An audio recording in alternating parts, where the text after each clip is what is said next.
बाप दादा सभी बच्चों की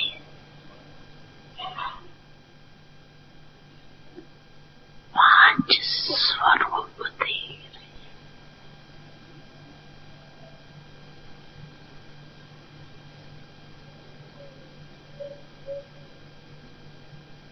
पहला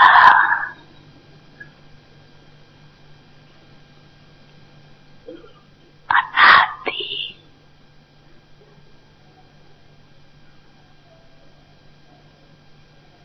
ज्योति बिंदु स्वरूप।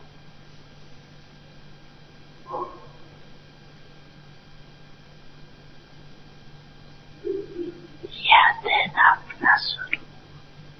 याद है ना? भूल तो नहीं जाती।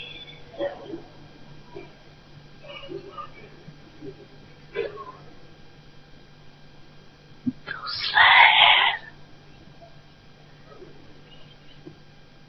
आदि देवता स्वरूप।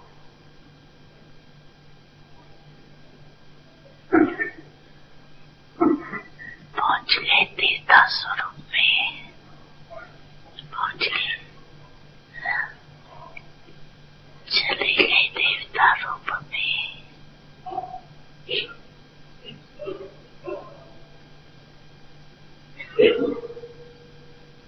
तीसरा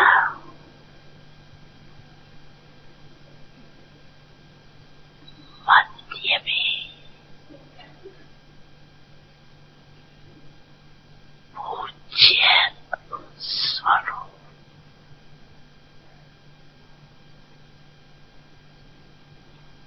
वो भी याद है, आप सबकी पूजा होती है कि भारतवासियों की होती है?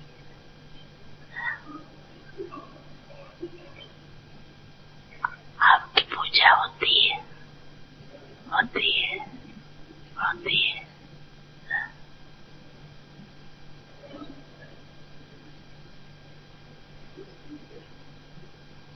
कुमार सुनाओ, आपकी पूजा होती है, होती है।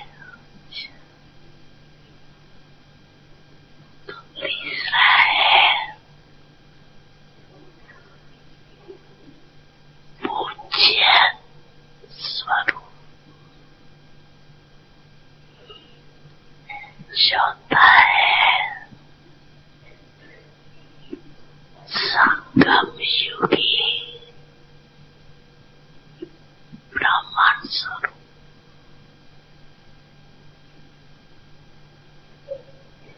और लास्ट में है फरिश्ता स्वरूप।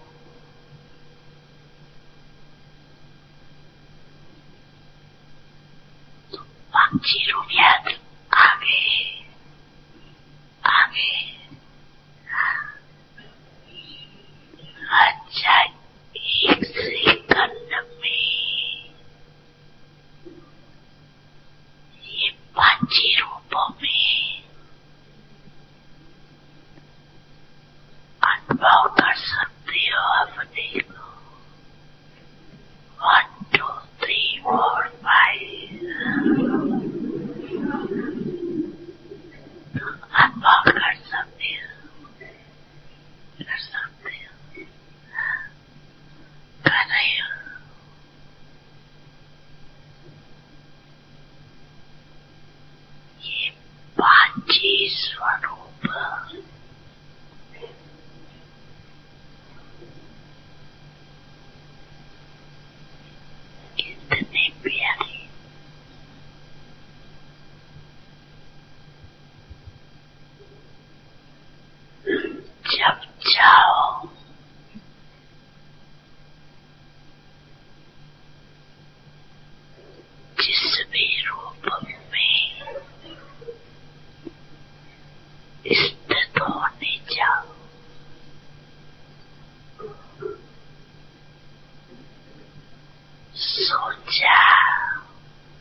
करती है ना,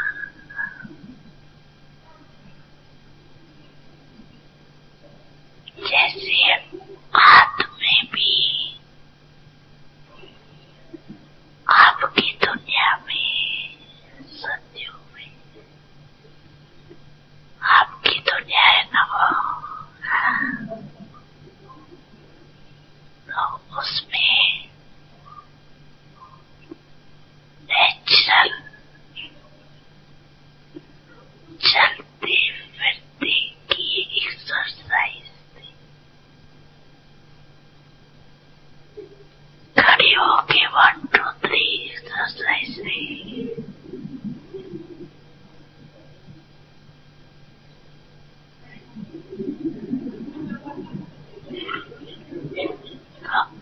अभी अंत में भी बाप दादा मन की एक्सरसाइज करते,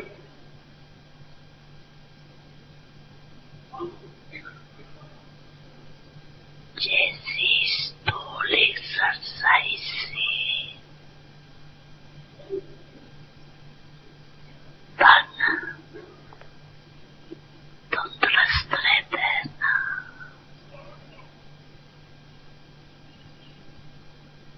चलते फिरते ये मन की एक्सरसाइज करते रहो।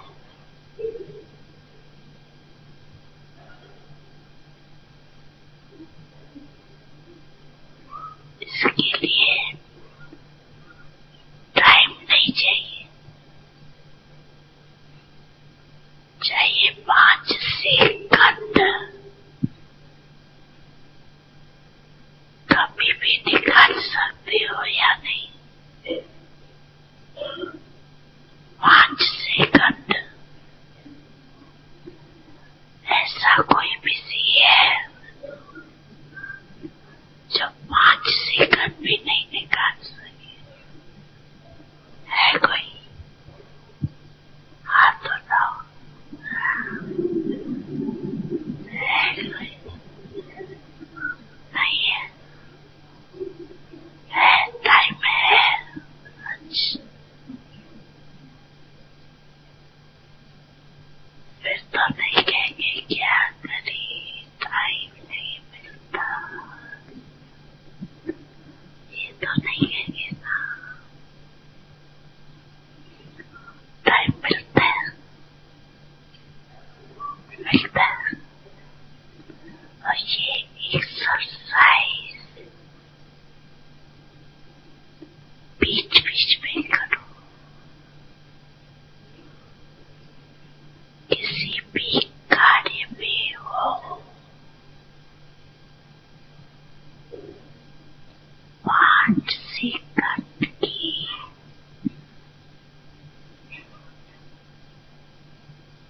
ये मन की एक्सरसाइज करो।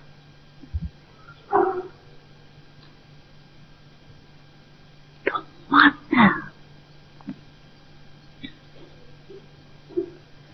सदा ही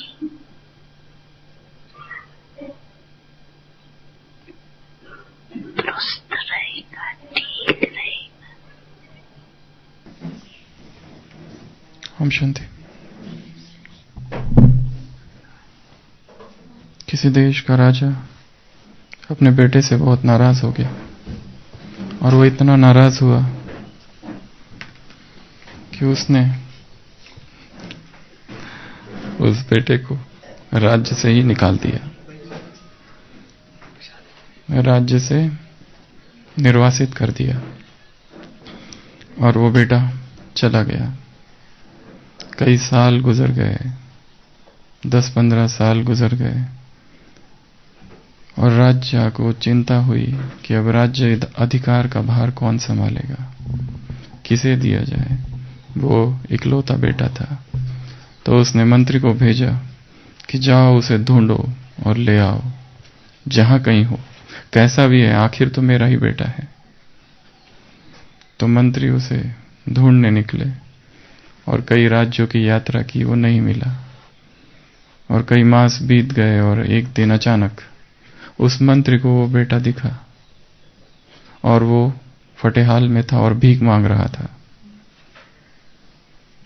भिखारी की तरह जीवन व्यतीत कर रहा था। परंतु मंत्री ने उसे पहचान लिया कि यही राजा का बेटा है और मंत्री उसके पास गया और उस बेटे ने भी मंत्री को पहचान लिया और मंत्री ने कहा कि तुम्हारे पिता ने तुम्हें याद किया है, चलो वापस। तो वो जो बेटा था, जो कि फटे पुराने वस्त्रों में था और उसके हाथ में एक भीख मांगने का पात्र, कटोरा था, जैसे ही मंत्री ने उसे कहा कि आप चलो साथ में, उस बेटे ने वो कटोरा एकदम से फेंक दिया और कहा मेरे शाही वस्त्र कहाँ हैं, और तुरंत शाही वस्त्र पहन लिए और तुरंत आदेश देने लगा सभी सिपाहियों को और रथ में बैठ गया और किसी राजकुमार की तरह चलने लगा और वापस राज्य में आया, ऐसे कि जैसे कभी भिखारी था ही नहीं, ऐसे कि जैसे हमेशा से ही राजकुमार रहा हुआ है। क्यों ऐसा हुआ? क्योंकि जैसे ही उसे याद आया कि मैं भिखारी नहीं हूं, मेरा पिता राजा है और मैं स्वयं राजकुमार हूं और ये सारा राज्य मेरा है और मैं इतने बड़े साम्राज्य का मालिक हूं और ये मेरा राज्य अधिकार है। जैसे ही उसे स्मृति आई, अब तक विस्मृत हो चुका था, अब तक भूल चुका था कि मेरा भी कोई पिता है और मेरा भी कोई राज्य है और मुझे ऐसा राज्य कभी करना है। अब तक तो भिखारी भीख मांगते हुए यहां वहां भटक रहा था। पर जैसे ही याद आया और जैसे ही मंत्री ने कहा, उस मंत्री को ही आदेश देने लगा वो।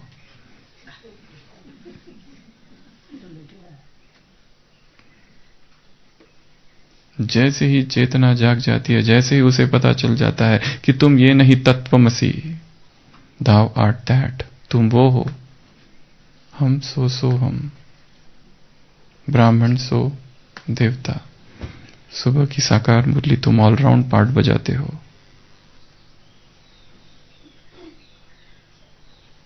ऑलराउंड चक्र तुम लगाते हो। तो जैसे ही आत्मा को स्मृति आती है कि मैं कौन हूं, तुरंत पावर आ जाती है, तुरंत शक्ति आ जाती है। जो निर्बलता है उसका कारण है आत्मा से दूर है हम। पहले शरीर मरता था और आत्मा भटकती थी, और अभी आत्मा मर चुकी है और हम भटक रहे हैं।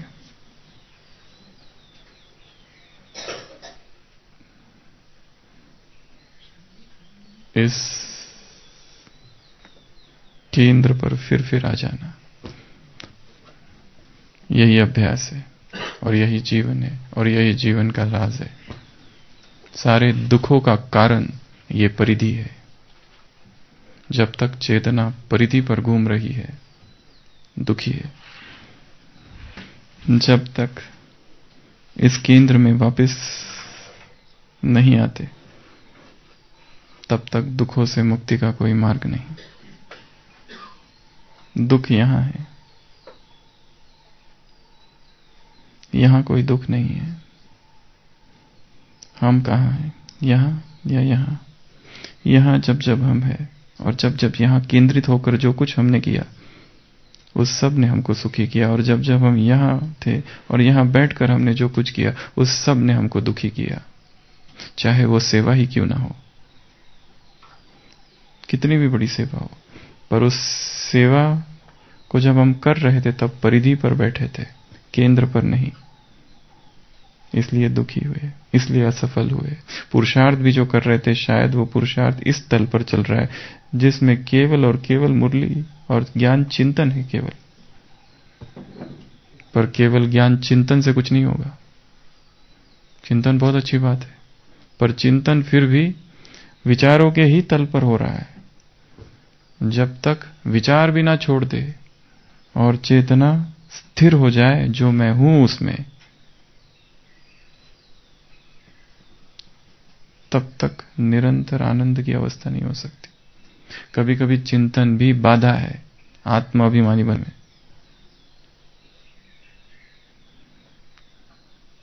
बड़ा क्रांतिकारी वाक्य है, क्योंकि हमेशा हम चिंतन की ही महिमा करते, परंतु वो चिंतन भी एडिक्टिव है, क्योंकि चिंतन करने वाला सोचता है मैं चिंतन ही करता रहूं। आत्माभिमानी कब बनेंगे? क्योंकि आत्माभिमानी अर्थात चिंतन को भी पीछे छोड़ देना। चिंतन में जो रस है और चिंतन से जो उपलब्धि है और चिंतन में जो प्रसिद्धि है वो आत्माभिमानी में कम है। वहां पहुंचने के लिए चिंतन चाहिए। चिंतन तो चाहिए, पर एक समय आ जाए कि चिंतन भी छूट जाए। जैसे बीज होता है, बीज जब झाड़ बनता है तो बीज रहता है क्या? बीज खत्म हो जाता है। बीज झाड़ बनने के बाद बीज नहीं रहता है। वो मुरलियों में अलग बात है, मैं चैतन्य बीज हूं, वो बीज भी रहता है और झाड़ भी रहता है। वो केवल उसके लिए है जो इस झाड़ का चैतन्य बीज है। बाकी संसार में बीज और झाड़ एक साथ कभी नहीं रहते। जब बीज झाड़ बनता है तब बीज समाप्त हो जाता है। चिंतन माध्यम है जो पहुंचाएगा कहां तक? यहां तक। यहां पहुंचने के बाद चिंतन भी छूट जाए, नहीं तो वो चिंतन भी चोर है। एक व्यक्ति जंगल से गुजर रहा था, 3 डाकुओं ने उसको पकड़ा। पहले ने उसको बहुत मारा, दूसरे ने उसको बांध दिया, तीसरे को दया आ गई। तीसरे ने कहा तुम भले मानुस दिखते हो। उसको छोड़ा और उसको कहा यहां से चले जाओ, वो उधर वो रास्ता है, पर उधर मैं भी नहीं जा सकता क्योंकि मैं भी चोर हूं। पुलिस मुझे पकड़ लेंगे अगर मैं गांव में प्रवेश किया तो, इसलिए तुम चले जाओ। पहला रजोगुण है, रजोगुण, तमोगुण और सतोगुण, तीनों ही चोर है। रजोगुण भी चोर है क्योंकि रजोगुण सत्कर्म में बांधता है, अच्छे कर्मों में बांधता है, पुण्य में बांधता है, सेवाओं में बांधता है, चिंतन में बांधता है। पर वो चिंतन वहां तक नहीं ले जा सकता। क्या चिंतन जाता है परम धाम में? चिंतन को नीचे छूटना पड़ेगा। वहां पर चिंतन भी नहीं है, वहां पर मौन है। वहां चिंतन से परे का साम्राज्य चालू होता है। इसके लिए यात्रा कहां से है? परिधि से केंद्र की, ऑर्बिट से सेंटर की, पेरिफेरी से सेंटर की यात्रा है। मैं इस यात्रा में कहां तक हूं, और सारे दिन भर ये यात्रा करना है। और इस यात्रा के लिए बाबा ने कौन सा उपाय बताया? ड्रिल। कौन सा ड्रिल? कौन सी ड्रिल बताई? 5 स्वरूपों की ड्रिल, जो हम सब जानते हैं पर करते बहुत कम है। मुरली है 30 मार्च 2000 की। बाबा ड्रिल करा रहे, भगवान खुद ही आके ड्रिल करा रहा है। कौन सी ड्रिल करा रहा है? कौन सी ड्रिल करा रहा है? सामने भगवान बैठा है और कहता है तुम मुझे वहां याद करो। कौन सी ड्रिल करा रहा है? कि यहां मैं हूं पर चलो कहां? ऊपर। अर्थात ड्रिल का उसके कहां रहने से और न रहने से कोई संबंध नहीं है।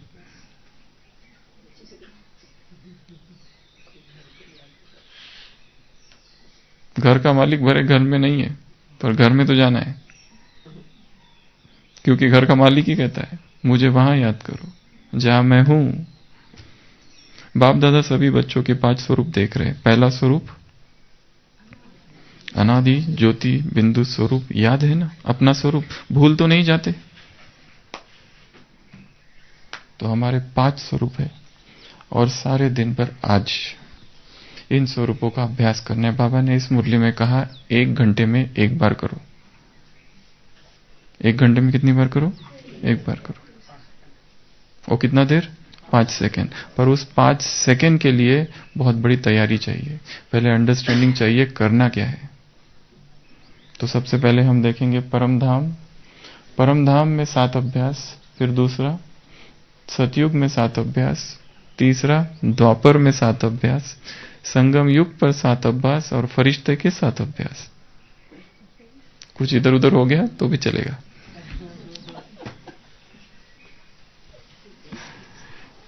जैसे मेडिकल फील्ड में कोई भी कैलकुलेशन जब करना होता है तो राउंड फिगर की जरूरत होती है। जैसे बॉडी का जो पीएच है, पीएच 7.35 टू 7.45, पर इस पीएच के साथ कैलकुलेशन नहीं हो सकते, इसके लिए हम लोग लेते हैं राउंड फिगर 7.40। जैसे ब्लड प्रेशर का एक रेंज है, इतना होना चाहिए, पर राउंड फिगर लिया जाता है 120/80। हमेशा राउंड फिगर की आवश्यकता होती है। उसी तरह यदि हमको कहे परम धाम में कुछ करो, अरे परम धाम में तो इतना सब कुछ करने का है और कुछ भी नहीं होता है। फिर इसके लिए कुछ फिक्स्ड, कुछ ठोस अभ्यास चाहिए कि उतना ही करना है। हाँ, उतना होने के बाद एडिशन कर सकते हैं। इसके लिए परम धाम पहुंचते ही अपने 7 स्वरूपों को याद करना है। परम धाम में हमारे 7 स्वरूप है। सबसे पहला स्वरूप है निज स्वरूप। निज स्वरूप में 7 बातें। पहला निज, उसमें 7: ज्ञान स्वरूप, प्रेम स्वरूप, आनंद स्वरूप, शक्ति स्वरूप, सुख स्वरूप, शांत स्वरूप, पवित्र स्वरूप। ये निज स्वरूप है। तो परमधाम में जाना, अमृत वेला, और अपने ही निज स्वरूप में स्थित होना कि मैं ये हूं। और पहले पहले टाइम लगेगा, पहला ही 5 सेकंड में नहीं होता है। जब साइकिल सीखी जाती है तो टाइम लगता है। एक बार एक्सपर्ट बन गए फिर तेज। सर्जरी जब सीखते हैं तो हाथ थर-थर कांपते हैं। एक बार हो गई, प्रैक्टिस हो गई, तो गीत सुनते सुनते ऑपरेशन करते हैं।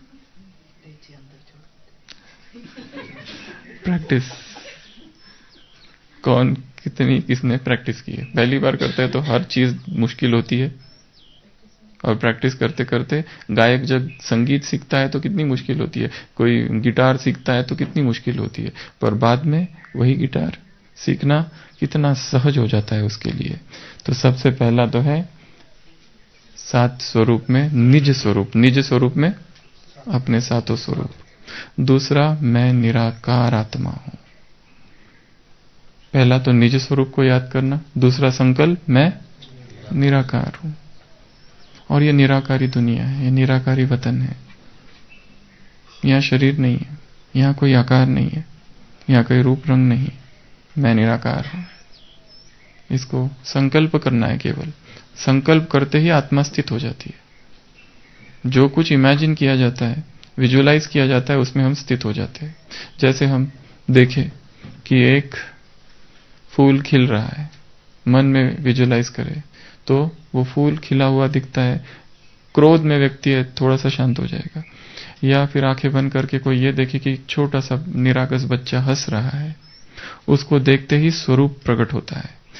तो याद का संबंध स्वरूप से है, स्मृति का संबंध स्वरूप से। स्मृति स्वरूप। बेटे की याद आ गई, यहां बैठे बैठे आंखों से आंसू, बेटा तो है ही नहीं, केवल याद किया। तो स्मृति, याद, तुरंत स्वरूप, प्रैक्टिकल तुरंत स्वरूप। जैसे ही विजुअलाइज किया गया, विजुअलाइज, पवित्रता या अपवित्रता, दोनों। पवित्रता का चिंतन, तुरंत स्वरूप। अपवित्रता का चिंतन, तुरंत शरीर सहित स्वरूप।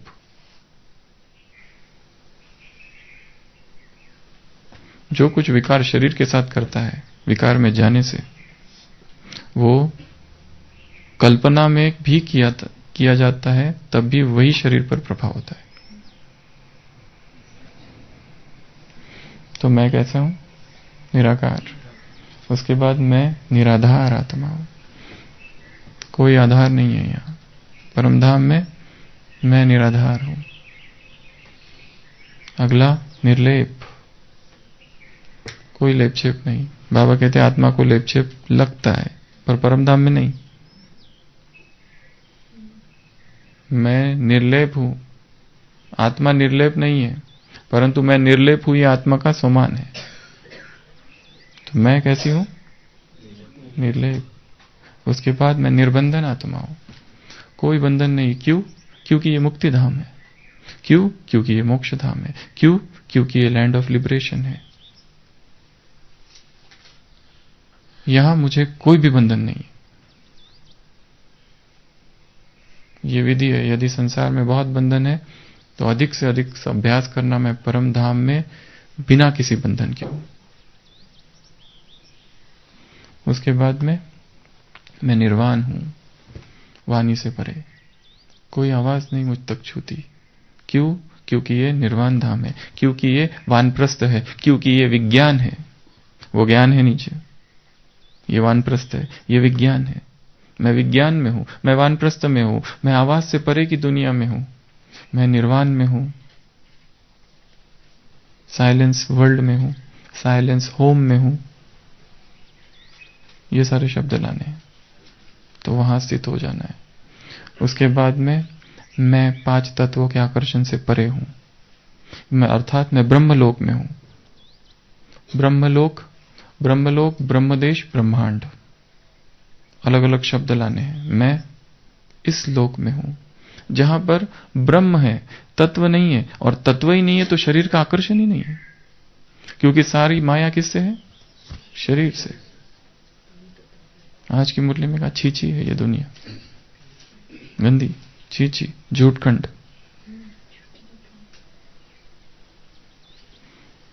तो परम धाम में जाते ही मैं निराकार हूं, मैं निज स्वरूप में स्थित हूं, मैं निर्बंधन हूं, मैं निर्लेप हूं, मैं निराधार हूं, मैं निर्वाण हूं, मैं 5 तत्वों के आकर्षण से परे हूं। 7 हो गए, एक एडिशन कर दो।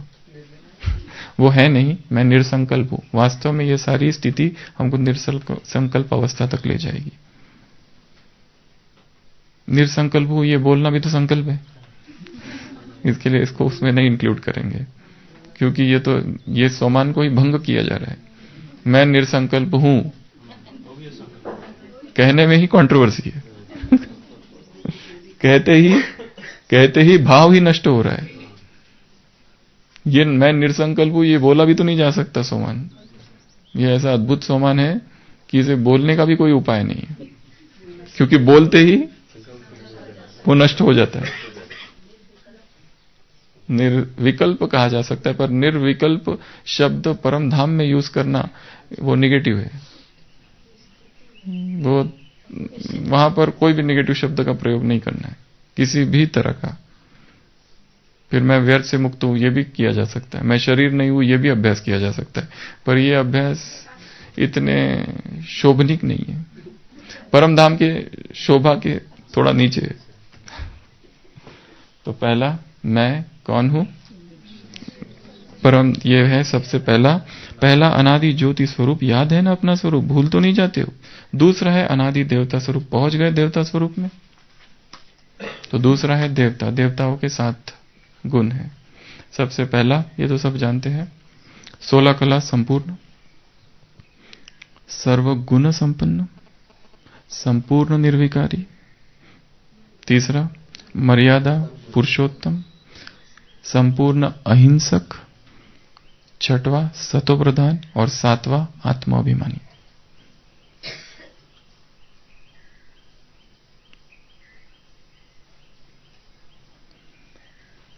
आत्मा सुखी तभी रह सकती है केवल 2 स्थितियों में,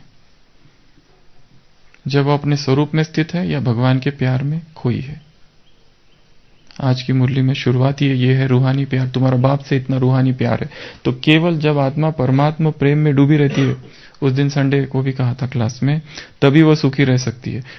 पर सतयुग में परमात्मा नहीं है, फिर भी आत्मा सुखी है। क्यों? क्योंकि वो स्वस्वरूप में स्थित है। और संगम पर वो आत्मा अभिमानी भी है और परमात्मा अभिमानी भी है, दोनों है, इसलिए सुखी है। और बीच में दुखी क्यों है? क्योंकि यहां ना आत्मा है ना परमात्मा है, आत्मा रहित परमात्मा रहित अवस्था है, इसलिए दुख है यहां पर। सतयुग में परमात्मा रहित है परंतु आत्मा है। ये 2 ही स्थिति है सुख प्राप्त करने की, आत्माभिमानी परमात्मा अभिमानी। तो ये 7 किसके स्वरूप हुए? देवता के। तो जब भी याद करो देवता को, मैं देवता हूं। आज की मुरली में भी है, देवता ऐसे थे, देवता वैसे थे, वहां ये था, वहां वो था, बहुत सारी बातें। वो स्वर्ग था, वंडर ऑफ द वर्ल्ड है। ये तो नर्क के वंडर है, वो वंडर ऑफ द वर्ल्ड है, वो पैराडाइज है। दादी गुलजार का एक क्लास है जिसको हर एक को आज सुनना है। सतयुग का दिव्य दर्शन, जिसमें दादी गुलजार ने सब कुछ बताया, वहां क्या होगा, पुष्पक विमान कैसे होंगे। विमान जो होंगे वो दो डिजाइन के होंगे, पुष्प वाले होंगे और पंछी वाले होंगे, पहाड़ भी वैसे होंगे। तो उस चिंतन में जाना है, स्वयं को सतयुग के चिंतन में ले जाना है। दादी ने एक बहुत अच्छी बात उसमें कही, बड़ी सूक्ष्म बात। अभी के जो जन्म है, हमारा जन्म ही बीज जो है जन्म का विकार है, और सतयुग में जो बीज ही है जन्म का वो निर्विकार है। इसलिए वहां प्यूरिटी बहुत सहज है। बाबा कहते हैं लक्ष्मी नारायण के चित्र के सामने जाके बैठ जाओ, देखो ये मैं बन रहा हूं, ये पवित्रता मुझ में है, याद करना है। तो अपने 7 स्वरूपों को याद करना है सतयुग के। कौन कौन से? मैं 16 कला संपूर्ण, मैं संपूर्ण निर्विकारी, मैं मर्यादा पुरुषोत्तम भी है, हाँ वो एक रह गया था, मर्यादा पुरुषोत्तम, मैं संपूर्ण अहिंसक, मैं सतो प्रधान, मैं आत्माभिमानी और संपूर्ण निर्विकार। ये 7। इसमें बहुत सारी एडिशंस भी की जा सकती है, पर वो एडिशंस जो है, जैसे मैं डबल लाइट हूं, तो डबल लाइट तो बाबा ने डबल क्राउन, वो तो सतयुग संगम के लिए भी कहा हुआ है, पर इसलिए उसको उसमें नहीं डाला। तो सतयुग की ये बात है। और सतयुग का सारा देखना है, पहाड़ देखना है, पढ़ाई देखनी है। पढ़ाई में क्या होगा? हिस्ट्री या ज्योग्राफी? केवल ज्योग्राफी, नो हिस्ट्री। हिस्ट्री हुई नहीं है, कहां से होगी? केवल ज्योग्राफी कि वहां कहां जाना है अभी नेक्स्ट टाइम पिकनिक के लिए, वहां कौन से स्थान है, वहां क्या है। और 2 ही पढ़ाई होगी। पढ़ाई में भी केवल 2 चीज, एक आर्ट और एक पेंटिंग और सिंगिंग। तो ये 2 मुरली डेट नहीं, क्लास है वो। मुरली डेट तो है 2, वो तो दूसरी बात है। तो जिनको पेंटिंग नहीं आता है, अभी से पेंटिंग के संस्कार भी धारण करने हैं। ये हमने उस क्लास से सुना। तो पेंटिंग और दूसरा गायन, ये तो 2 सीखना पड़ेगा, नहीं तो कैसे आएंगे उधर। कोई क्लासेस है तो ज्वाइन करना पड़ेगा। ये 2 कला है। तो ये हो गया सतयुग। फिर आ जाओ तीसरा मध्य में पूज्य स्वरूप। वह भी याद है, आप सबकी पूजा होती है, या भारतवासियों की होती है, आपकी पूजा होती है। कुमार सुनाओ, आपकी पूजा होती है। तो तीसरा है पूज्य स्वरूप। तो पूज्य स्वरूप में सबसे पहला, मैं शक्ति संपन्न हूं। जिनकी भी पूजाएं होती है वो सब कैसे है? शक्तिशाली है। दुर्गा, काली, सरस्वती सब कैसी है? शक्ति संपन्न है। हनुमान, गणेश, मैं शक्ति संपन्न हूं। दूसरा, मैं संहारी मूर्त हूं, असुरों का संहार करने वाली, महिषासुर मर्दिनी, महाकाली, साक्षात मृत्यु का तांडव नृत्य करने वाली, महाप्रलयंकारी महाकाली। तो दूसरा है मैं संहारी मूर्त हूं। तीसरा, मैं वरदानी मूर्त हूं। सारी मूर्तियां क्या करती है? वरदान देती है। आज की मुरली में भी है, वो लोग क्रिएट करते हैं, पालना करते हैं, विनाश करते हैं। ये है अंधश्रद्धा, गुड़ियों की पूजा, गुड़ियों का खेल। ये भक्ति मार्ग वालों के लिए। तो यहां पर मैं कैसी हूं? वरदान देने वाली हूं। उसके बाद में मैं साक्षात्कार मूर्त हूं, भक्तों को साक्षात्कार कराने वाला या वाली, जो भी। उसके बाद अगला, मैं भक्त वत्सल हूं। भक्त वत्सल, भक्तों से बहुत प्रेम है। आज की मुरली में है, आज की या कल की, वो क्या करते हैं, काशी कलवट कहा लेते, आज ही है शायद, आज है। तो मैं कैसी हूं? भक्त वत्सल, भक्तों पर दया करने वाली। उसके बाद उसी से साथ जोड़ दो, मैं रहम दिल हूं। और लास्ट, दिव्यता से संपन्न हूं। पहले तो लिख के रखना। और जैसे कहा है ना, इसमें बहुत कुछ आ सकता है, पर अगर हम फिक्स्ड चीजें ले ले तो अभ्यास करने के लिए काम आते हैं। अगर बहुत सारा ले ले, हमको तो बहुत सारा पता है, तो एक कुछ भी नहीं।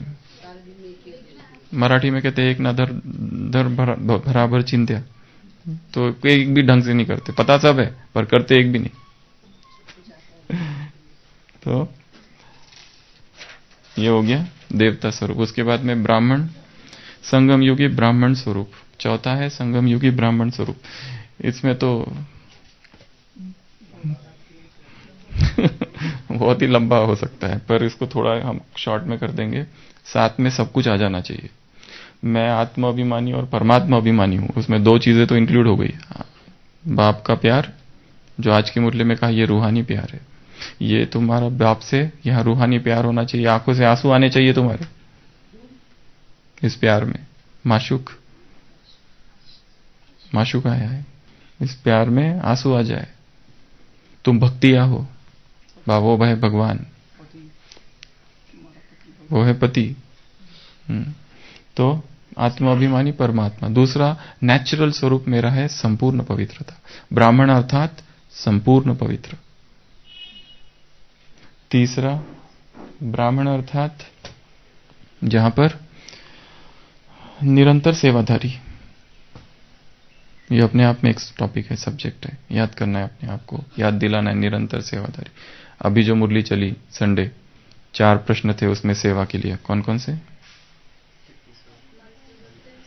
तन मन धन मनसा वाचा कर्मणा, खाता कितना पड़ा है? दूसरा, तन मन धन मनसा वाचा कर्मणा, जितना करना चाहिए था उतना किया। स्थिति अच्छी तो की, स्थिति अच्छी नहीं, कार्य अकार्य नहीं किया, ऐसा तो नहीं।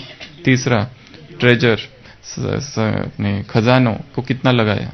और चौथा में 3, ड्यूटी या सेवा, मूड के अनुसार, या फिर बहती गंगा या ठहरता हुआ तालाब। ये प्रश्न अपने आप से पूछो। याद है ना कि गया? अभी याद है गया। भूलना नहीं है, ये भूलना ही तो बड़ा, भूलने से ही तो सारे पाप होते हैं। उसी से तो हुआ सारी गड़बड़। पिछली अगली मुरली आ जाती है। जब तक पहली मास्टरी ना हो, अगली को हाथ ही नहीं लगाना। वो गणेश जी को क्या कहा था व्यास जी ने? आज व्यास को भी याद किया है साकार मुरली में, कि जब तक तुमको समझ में नहीं आया ना, तब तक आगे नहीं बढ़ना। पर बाबा यहाँ आगे बढ़ जाता ना भाई।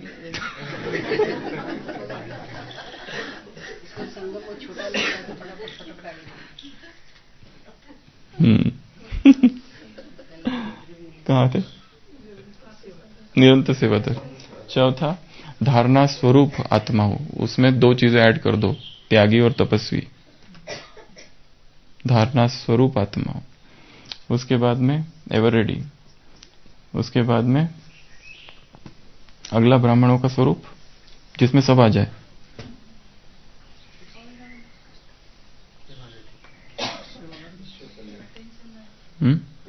विश्व कल्याणकारी लिया जा सकता है। इसमें तो इतने हैं, इसमें से कितने निकाले? सोमान ही सोमान, एक ही मुरली में 10 सोमान है, रोज की मुरली में कितने ले? पर फिर भी जो ब्रॉड है, इसमें ये ले सकते उद्धार मूर्त, आधार मूर्त हूं मैं। आधार मूर्त, उद्धार मूर्त, पूर्वज, विश्व कल्याणकारी, ये सब लिया जा सकता। और एक बताओ, मास्टर सर्वशक्तिवान। ये तो सबसे मेन है, मुझ में सारी शक्ति है। मास्टर अर्थात अरविंद भाई परसों का स्लोगन, जिस समय जिस शक्ति का आवश्यकता हो आह्वान करो, वो आ जाए, ये है मास्टर। तो ये मैं ब्राह्मण आत्मा हूं। उसके बाद में लास्ट है फरिश्ता। तो उसके बाद में लास्ट है फरिश्ता स्वरूप। ये 5 ही स्वरूप याद है ना? अच्छा, 1 सेकंड में ये 5 स्वरूप में अपने आप को अनुभव कर सकते? 1 2 3 4 तो कर सकते हो। ये 5 ही स्वरूप कितने प्यारे, जब चाहो जिस भी रूप में स्थित होना चाहो, सोचो और अनुभव करो। ये रूहानी मन की एक्सरसाइज। आजकल सभी क्या कहते हैं? एक्सरसाइज करते हैं ना। जैसे आदि में आपकी दुनिया में, मतलब सतयुग में, नेचुरल चलते फिरने की एक्सरसाइज थी, खड़े होकर 1 2 3, एक्सरसाइज नहीं। तो अभी अंत में भी बाप दादा मन की एक्सरसाइज कराते। जैसे स्थूल एक्सरसाइज से मन भी दुरुस्त रहता है, तो चलते फिरते ये मन की एक्सरसाइज करते रहो। इसके लिए टाइम नहीं लगाओ, 5 सेकंड कभी भी निकाल सकते हो। ऐसा कोई बिजी है जो 5 सेकंड भी नहीं निकाल सकता है? कोई तो हाथ उठाओ। 5 सेकंड भी जिसके पास नहीं है, फिर या तो नहीं कहेंगे अरे क्या करे टाइम नहीं मिलता, यह तो नहीं कहेंगे ना टाइम मिलता है। तो यह एक्सरसाइज बीच बीच में करो, किसी भी कार्य में हो 5 सेकंड भी यह मन की एक्सरसाइज करो तो मन सदा ही दुरुस्त रहेगा, ठीक रहेगा। बाप दादा भी कहते हैं हर घंटे में यह 5 सेकंड की एक्सरसाइज करो।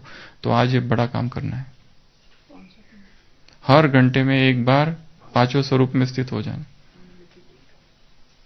हर घंटे में एक बार, और फिर इसको बढ़ाते जाना है। और जिसको इससे भी आगे जाना है तो इसमें तो रेस करनी है ना। बाकी लोग 1 घंटे में एक बार कर रहे हैं तो मैं 1 घंटे में 2 बार करूंगा। हो सकता है, देखो सभी कह रहे हो सकता है, याद रखना। ओम शांति भवन रखना, याद रखना, यहां मुरली चल रही है और अभी ये नीचे चल रही है ओम शांति भवन की, भूलना नहीं। तो जो मन की भिन्न भिन्न कंप्लेंट है ना, क्या करें मन नहीं टिकता, मन को मन बना देते हो। मण मण मण वजन करते हैं ना, पहले जमाने में पाव शेर और मण, आजकल बदल गया है। तो मन को मन बना देते हो, बोझ वाला, और यह एक्सरसाइज करते रहेंगे तो बिल्कुल लाइट हो जाएंगे, अभ्यास हो जाएगा। तो 5वां स्वरूप है फरिश्ता। तो फरिश्ता की 7 बातें, फरिश्ता की ढेर सारी बातें हैं, पर जैसे कहा अभ्यास के लिए कुछ ठोस चीजें चाहिए, उतनी ही चीजें चाहिए, उसको याद करके रखना, उसको करना। वो पूरा हो गया तो फिर बाकी एडिशन कर दे जाओ। सबसे पहला फरिश्ता अर्थात डबल लाइट, ये सिंपल सिंपल ले रहे हैं एकदम। फरिश्ता अर्थात मैं डबल लाइट हूं। दूसरा फरिश्ता अर्थात उड़ने वाला, उड़ने वाला अर्थात नीचे जमीन पे पाँव रखने वाला नहीं, फर्श नहीं, अर्श, अर्श पे रहने वाला, ये दूसरा। तीसरा फरिश्ता अर्थात अंतवाहक शरीरधारी। अंतवाहक शरीर को दूसरा शब्द है लाइट का कार या चमकीली ड्रेस वाला।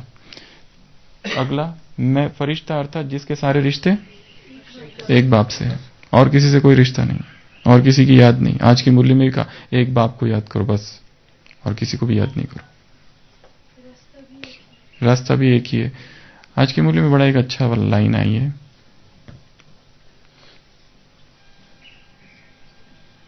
तुम्हारा बाप से लव है, तुम दूसरों से लव करना पसंद नहीं करते हो।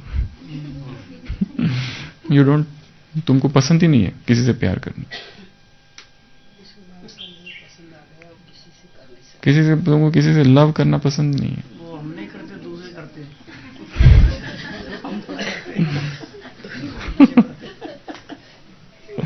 तो मैं कैसा हूं, सारे रिश्ते फरिश्ते अर्थात सारे रिश्ते एक बाप से। उसके बाद में अगला फरिश्ता अर्थात परमात्मा संदेशवाहक।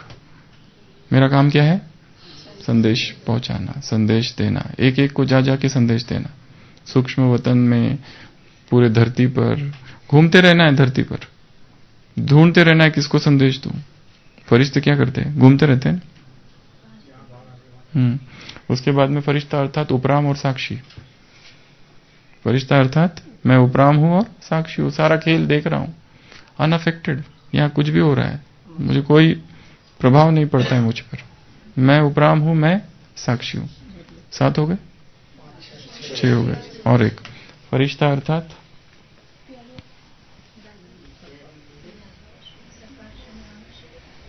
सकाश हो गया, परमात्मा संदेशवाहक। फरिश्ता अर्थात न्यारा प्यारा हो गया, साक्षी उपराम। फरिश्ता अर्थात, फरिश्ता अर्थात दाता हो गया, फरिश्ता उड़ना हो गया। फरिश्ता अर्थात कोई नया बताओ पॉइंट, वो हो गया परमात्मा संदेशवाहक, परमात्मा को संदेश देना और आत्माओं को भगवान से मिलाना, उसमें हो गया सारा, ब्रॉड कैटेगरी हो। फरिश्ता अर्थात रिश्ता बोल दिया, फरिश्ता अर्थात उड़ना बोल दिया ना,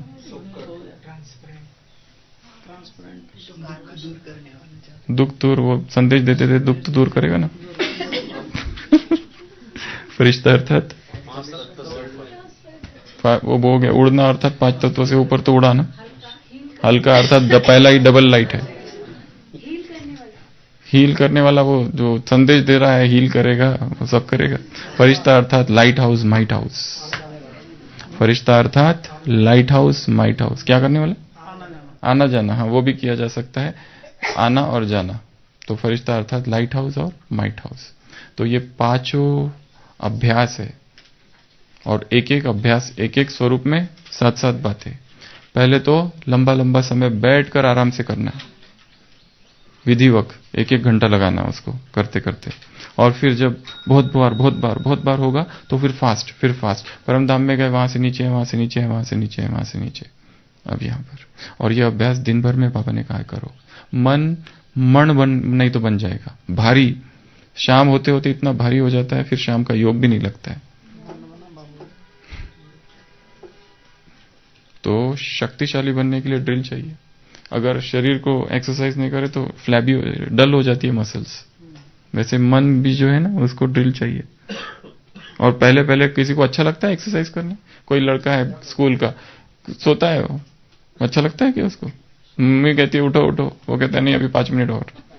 उसको बिल्कुल पसंद नहीं है एक्सरसाइज वगैरह, उसके फिलॉसफी के खिलाफ है वो।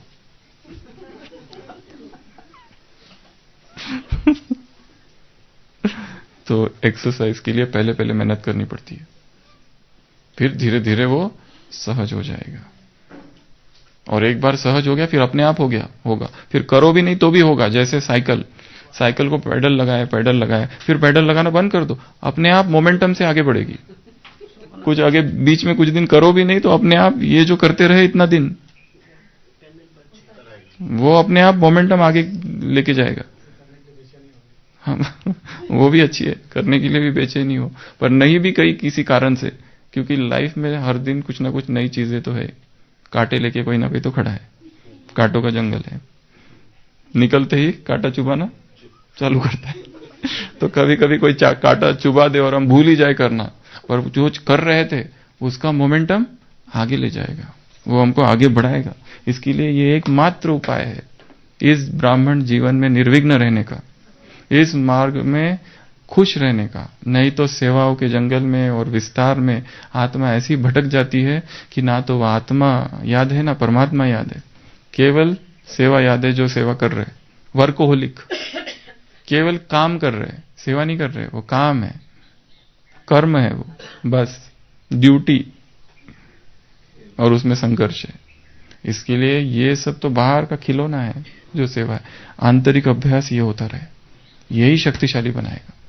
इसके लिए बार बार बार बार बार सबके बीच में रहते हुए, सबके साथ इंटरेक्ट करते हुए, पब्लिक सेक्टर में काम करते हुए, ट्रैफिक के बीच में, एयरपोर्ट में, बस स्टेशन में, मार्केट में, सुपर बाजार में, झगड़े के स्थान पर लोग ग्लानि कर रहे, क्या करे? युद्ध का मैदान ही है, दिन रात धर्म क्षेत्र कुरुक्षेत्र, कहीं पर भी। शमशान में तो बहुत आसान है, वहां तो बाल सुलभ वैराग है, न चाहते हुए भी होता है वो शरीर से वैराग। शादी में कहीं पर भी जहां हो वहां खड़े रहकर अभ्यास करते रहना। अभ्यास, धुन धुन धुन, क्या हो जाए? धुन लग जाए, यही करना है, यही करना है, यही करना है। जब हमने लक्ष्य बना दिया आज मुझे 50 बार करना है रात को 8 बजे तक, तो सारा ध्यान किधर रहेगा? आज की मुरली में एम ऑब्जेक्ट याद रहता है, उधर तो एम ऑब्जेक्ट ही नहीं है। यहाँ एम है मेरा दिन भर, आज मुझे अभी 7 बजे से चालू करना है तो रात को 7 बजे तक 50 बार ये अभ्यास करना है। तो मेरे पास टाइम ही नहीं है किसी के साथ बैठ के मैं चर्चा करूं मौसम की, बारिश हुई या नहीं, भालू यहां मिला या वहां मिला, मेरे पास टाइम ही नहीं है। अगर मैं इसमें करूं तो मेरा ये रह जाएगा ना, तो नंबर तो कम हो जाएंगे, तो फेल हो जाऊंगा। ओम शांति।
शांति है, प्रकाश पुंज का